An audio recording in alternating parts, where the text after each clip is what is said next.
The Los Angeles Lakers have a major problem as they went from being one of the hottest teams in the NBA to start off the 2025 year to losing 3 straight, and it's only getting uglier as they have a major test coming up on a quick turnaround against a familiar foe. We're going to break down what happened in this game as well as, well, unfortunately, it might lead to some bad turmoil, but who knows? Maybe the Lakers can turn it around here. Welcome to Lakers Digest here, guys. My name is Hunter Pitcoff. We cover everything surrounding your Los Angeles Lakers. We are this close to reaching 17,000 subscribers. Hopefully, by the time you're watching this, we're already there. But in the event we're not, look at this, guys.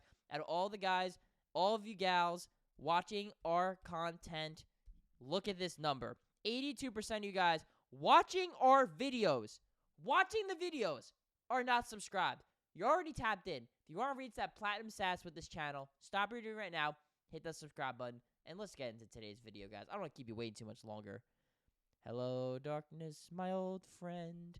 That is the vibes right now.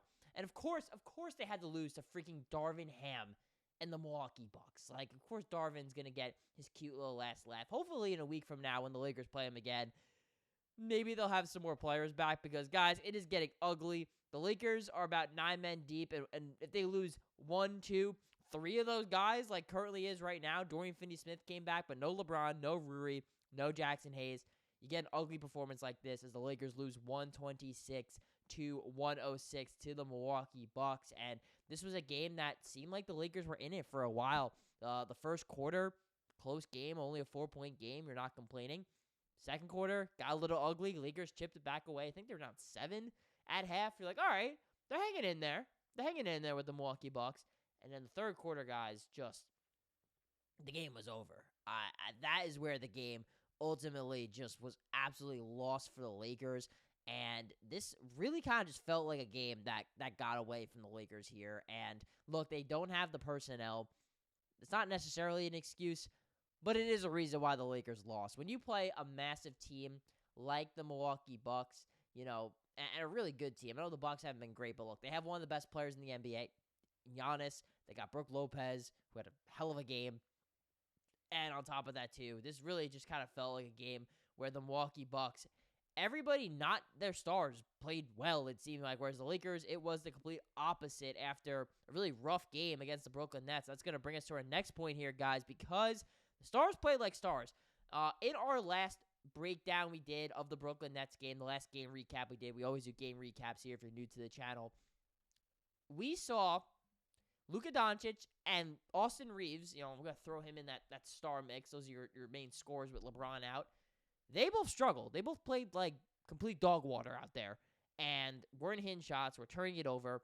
It was rough to watch. While guys like Gabe Vincent stepped up, Jordan Goodwin, Dalton Knecht, they had other guys play well. When you're down a few players, you need your stars to play like stars, and you need 2 players at least to kind of give you something offensively. And that's just not what happened in this game for the Los Angeles Lakers here, because we want to look at what happened here. I mean, Luka Doncic had probably his best game as a Laker. 45 points, 14 of 27 from the field, 7 of 13 from 3, 10 of 12 from the line, and he chipped in with 11 rebounds as well. I mean, 3 assists.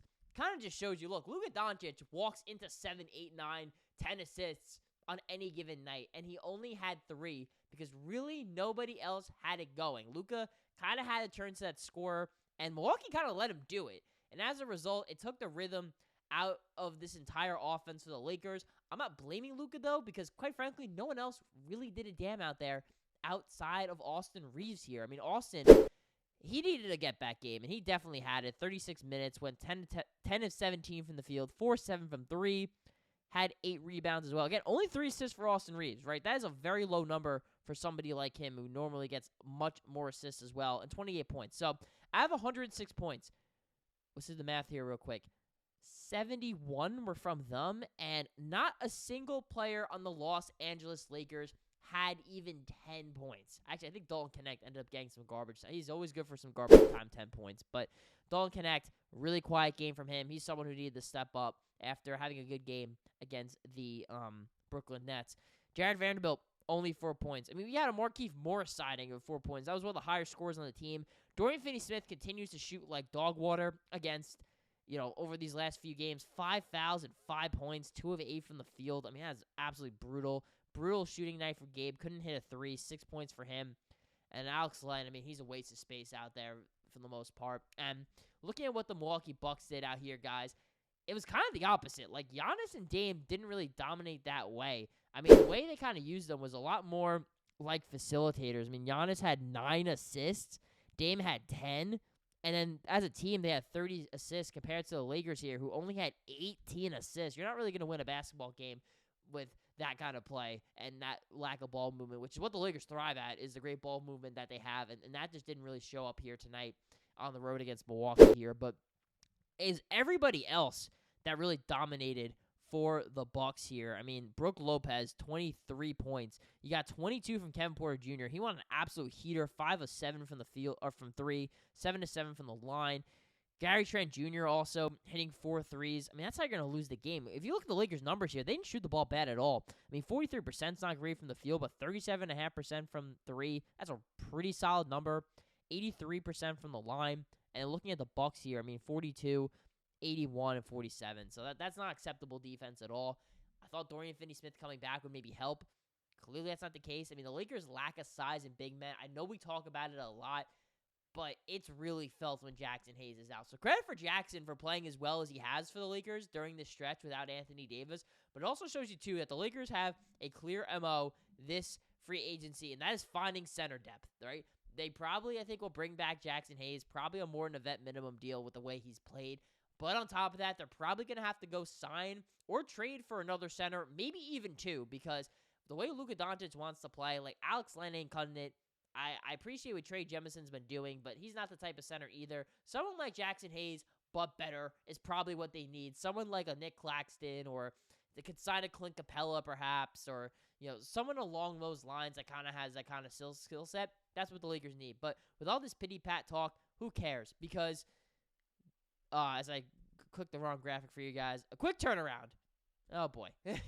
Graphic issues here, just like the Lakers had issues on the court. I guess I don't have my A game either, but we're going to try to get through and still get this dub. So, they got the Denver Nuggets tomorrow at 6:30 p.m. Pacific time on the West Coast. If you're an East Coast guy like me, that's going to be at 9:30 p.m. So, we begin a little bit earlier games here, which is kind of okay for me because I get to sleep in, I guess, a little bit here and go to bed at an earlier time. But it's always hard to do that when the Lakers lose. But let's look here because Lakers played awesome against Denver last time they played, but they're not going to have Hachimura, who's great in that game. No LeBron James, Jackson Hayes, all those guys are back in LA because JJ knew that they weren't going to play. And honestly, they shouldn't rush them back either. The Lakers are going to make the playoffs, but seeding, this game is going to be extremely important for seeding here because the Lakers and the Nuggets are kind of fighting for that 2-3 spot right now. And then after that, too, the Lakers got the Phoenix Suns. This is a team that's kind of spiraling. But look, they got KD, they got Booker, they got Beal. They can heat up anytime. They got the Spurs. De'Aaron Fox out for the year as of this recording. They ruled him out for the year as well as Victor Wembanyama. So it should be a little bit of an easier win. But look, the Brooklyn win should have been, an easier game as well for the Los Angeles Lakers. And then they're going to be home also for these games as well. They got 5 straight home games, which is nice. They got the Milwaukee Bucks again and the Denver Nuggets next week. Also got the Chicago Bulls here coming up, as well as the Magic, the Pacers, the Bulls again, and the Memphis Grizzlies. That's another really important game for the schedule, of course, as you got Memphis, the Lakers, the Nuggets, all kind of fighting for that 2-4. Golden State's heating up. They're playing well. The Houston Rockets are still kind of in the mix there as well. For me, the most important thing for the Los Angeles Lakers is just to get healthy. If they can get healthy, get LeBron, Jackson Hayes, Hachimura all back into gear. Hopefully, it doesn't seem like any of them have super, super serious injuries. Knock on wood, they'll all be all right. And hopefully, they can kind of get back to that winning 20 out of 24 games that they were at instead of losing 3 in a row and losing them, honestly, kind of ugly as well. None of those games where the Lakers played well at all.